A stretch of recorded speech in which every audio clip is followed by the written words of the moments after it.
I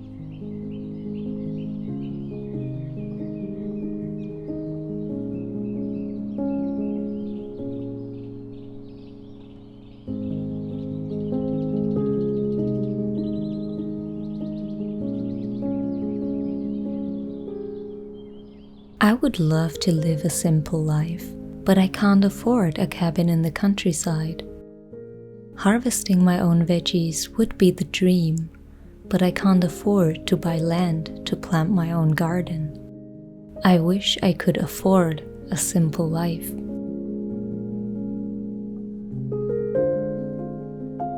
Hi, this is Liz. I live a slow and simple life in the countryside.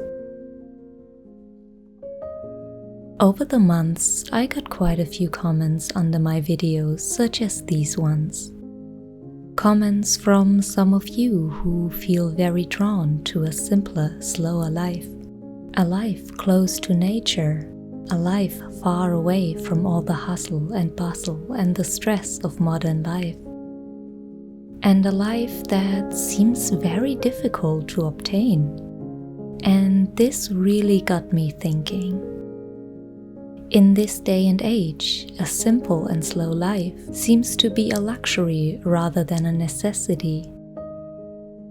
It almost appears like a desirable lifestyle only few can afford.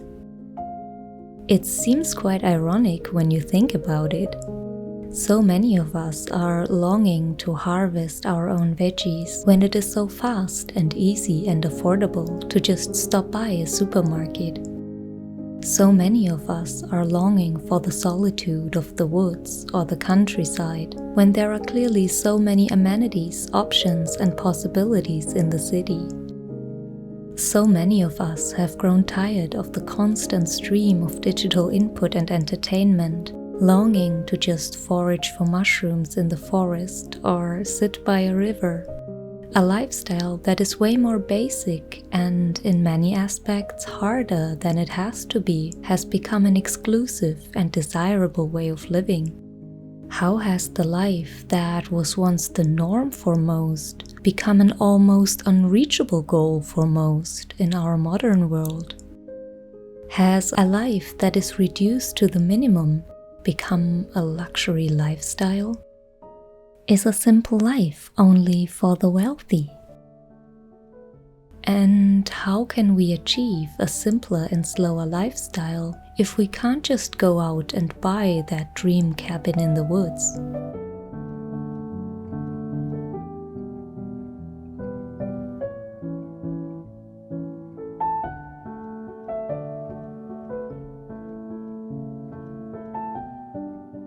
Well, let's get one truth out of the way first. Money helps with absolutely everything, even with simplifying. There's no denying that. It gives us the flexibility to choose the life we want to live and the stability to be able to take it slower and live more mindfully. Wealth can provide the means to reduce work hours, to afford more free time, or to invest in high-quality products and experiences. Rushing from one job to the next, trying to make ends meet, is a state that makes it challenging to cultivate a simpler, slower-paced life. Having to live in a small city apartment close to our workplace often has little in common with a life in a small cottage, surrounded by meadows, where we wake up to the birds chirping and the leaves rustling. I get that. But a simple life encompasses so much more than living an Instagram dream on a remote farm. There are so many ways to live a simpler life, even if we don't live in a picture-perfect cottage in the countryside. I strongly believe in letting go of that idea of perfection. The idea that if only we had that little cottage, we could live that perfect simple life, but as we don't have it, that lifestyle will forever stay an unreachable dream. It really doesn't have to be. A simple life is so much more, so much that doesn't require any money, so much that we can incorporate into our everyday lives, no matter where and how we live. So much that opens the doors towards a simpler and slower paced life for all of us. It is a mindset rather than something we own.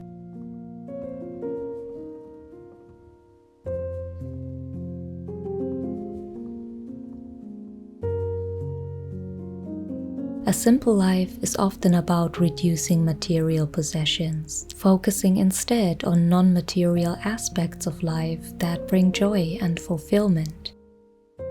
Practicing simplicity can mean to actively reject a consumerist mindset, opting for DIY solutions or second-hand purchases, or simply buying less in general if it is not necessary. This can actually reduce living costs instead of increasing them. Minimalism is an aspect of simple living that is open to everyone. Decluttering our surroundings and getting rid of what doesn't add value to our lives can be done by everyone, everywhere, no matter if you live in a city apartment or a farmhouse. It will leave us with a cleaner space that reflects a calmer mind.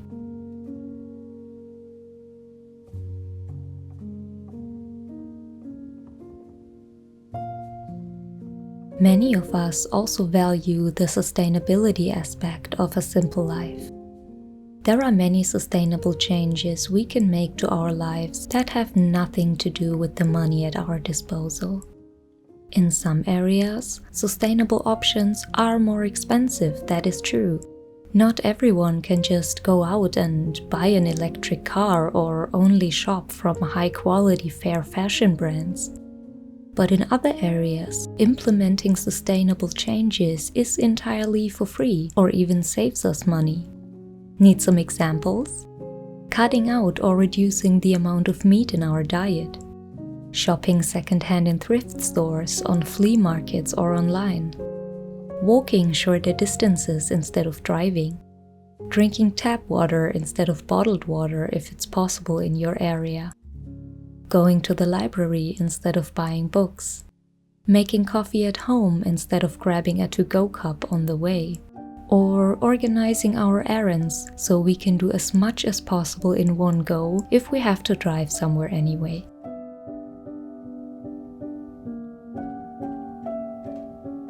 Living a slower-paced life doesn't inherently require wealth either. In my experience, it has way more to do with how we organize our to-dos and how we prioritize rather than with how much money we make. Being well organized can be a game changer when it comes to freeing up time for self-care or for taking a deep breath. Best practices include scheduling our to-dos in our calendar in advance, making use of waiting times in lines or at the bus stop, establishing routines that free our mind from recurring tasks, and last but not least, being realistic about how much we can handle and learning to say no to tasks that overwhelm us or go beyond regular favors towards others. Practices such as meditation or slow living hobbies such as reading, drawing, or baking can help us de-stress during a hectic week and help us take it a bit slower. Dedicating a small amount of time to them is better than none at all, and will still have a positive effect on your mind and your mood. And none of this requires wealth.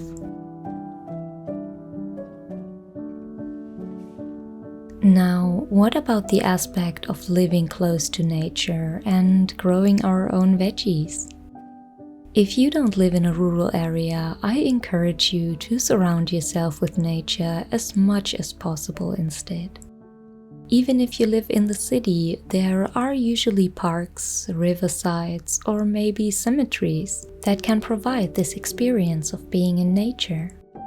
Seeking out these places can help evoke the sense of a simpler, more natural life, and it is entirely for free for everyone. Even if you don't have that perfect cottage garden or no garden at all, try growing some veggies or herbs in buckets on your balcony or even on your windowsill. Great candidates for indoor gardening, even in a small city apartment, are basil, rosemary, chives, lettuce, arugula, spinach, tomatoes, capsicum, and many more. Try foraging for mushrooms or berries in the forest, or making your own tea from plants such as nettles, mint, or raspberry leaves. None of this requires a notable financial investment, and yet it brings us so much closer to our dream of that simple, slow-paced life.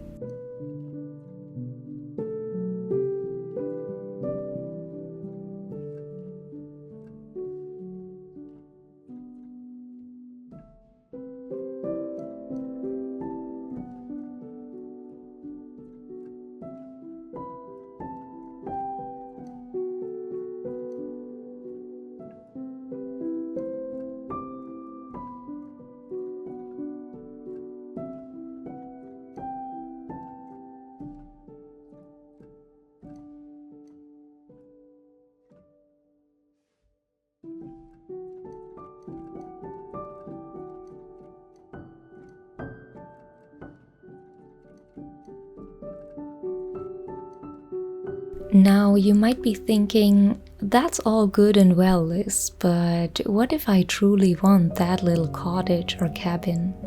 What if I truly want to live a simple life in the countryside? Well, then I want to encourage you to not give up on that dream. Of course, it depends a lot on your situation, the region you live in, and your plans for the future, how realistic that kind of lifestyle is in the end.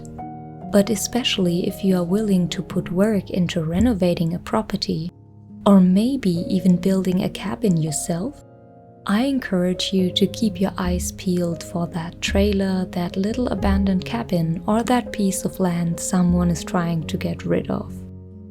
Or maybe just moving to a village or a more quiet area does the trick for you.